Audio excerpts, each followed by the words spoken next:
Muscat میں اس نے کئی سال ملازمت کی اور اس کے علاوہ کئی ممالک میں اسے اس دوران جانے کا موقع ملا۔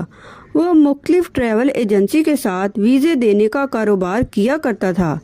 پھر اس نے کسی شخص کے ساتھ مل کر اپنا کاروبار کرنے کا فیصلہ کرنے کی صورت میں کافی بڑی رقم انویسٹ کی، جس کی صورت میں اس کے ساتھ بہت بڑا فراڈ ہوا اور وہ شخص بالآخر سب کچھ چھوڑ چھاڑ کر پاکستان آ گیا۔ پھر اس کے والدین نے اس کی شادی کر دی اور شادی کے 2 سال بعد اللہ نے اسے اولاد کی صورت میں بیٹی جیسی نعمت سے نوازا۔ اس شخص نے حج بھی کیا اور اللہ نے پاکستان میں اس کے کاروبار کو خوب ترقی دی۔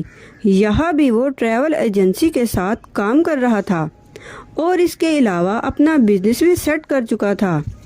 اس کا زیادہ تر وقت باہر کے ممالک میں ہی گزرا اور اس کی سوچ اور فطرت بڑی بے باک تھی۔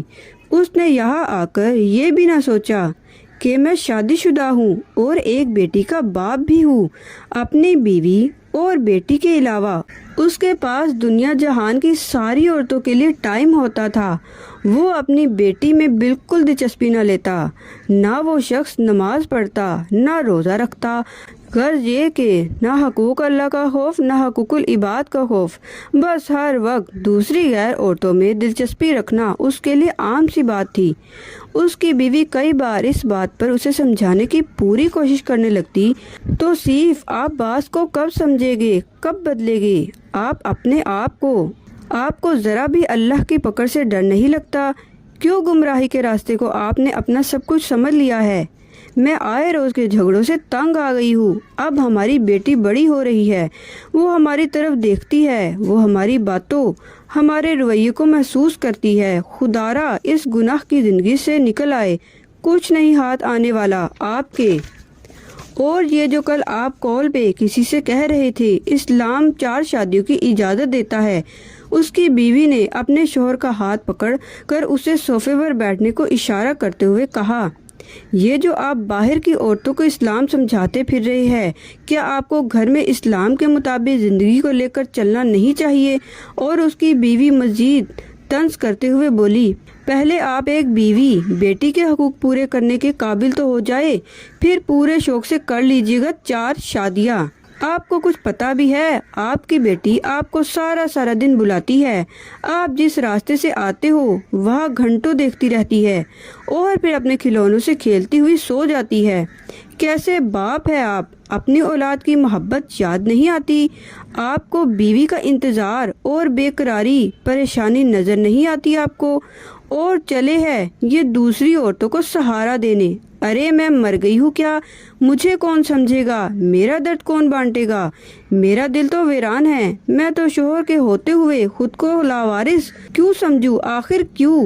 یہ سب کچھ آپ کی غلط کاریوں کی وجہ سے ہو رہا ہے۔ ارے اتنے سارے لوگوں کے سامنے بڑی دھوم دھام سے بیاہ کے لائے تھے آپ مجھے، اور آج میری عزت 2 کوڑی کی بھی نہیں ہے آپ کی نظروں میں۔ ارے کچھ تو خدا کا خوف کرے۔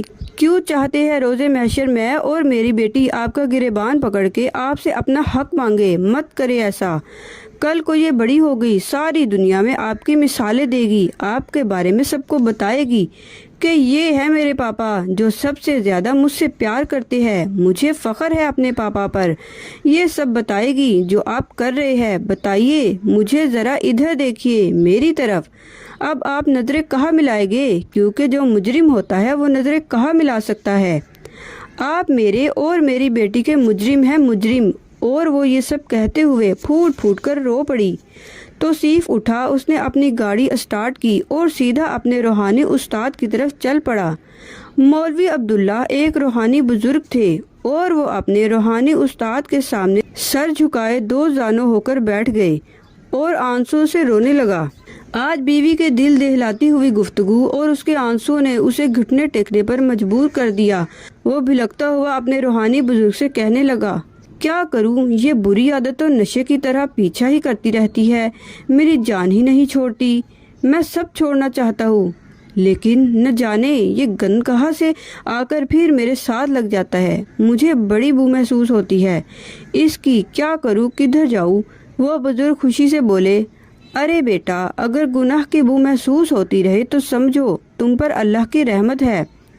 تم اس کو چھوڑنے کے لیے تدبیر حکمت سے کام لو، آہستہ آہستہ اللہ تمہارے سارے راستے کھول دے گا انشاءاللہ۔ جاؤ اپنی بیوی اور بیٹی سے معافی مانگو، انہیں مناؤ، اب بھی وقت ہے۔ اگر یہ وقت ہاتھ سے ریت کی طرح پھسل گیا تو تمہارے پاس سوائے پچھتاوے اور بدبودار زندگی کے علاوہ کچھ بھی نہیں بچے گا، سب ختم ہو جائے گا۔ جاؤ، چلے جاؤ، اور اس وقت آنا جب اس بدبو کو ختم کر لو، اپنا دامن جھاڑ کر صاف کر لو۔ وہ اٹھتا ہے اور تیزی سے گاڑی چلاتے ہوئے اپنی بچی کو سینے سے لگاتے ہوئے پیار کرتا ہے، اور اس کی بیوی یہ سارا منظر دیکھ کر آنکھوں میں نمی اور رب سے شکر کے جذبات لیے اپنے شوہر کو معاف کر دیتی ہے اور کہتی ہے، بے شک جو گناہ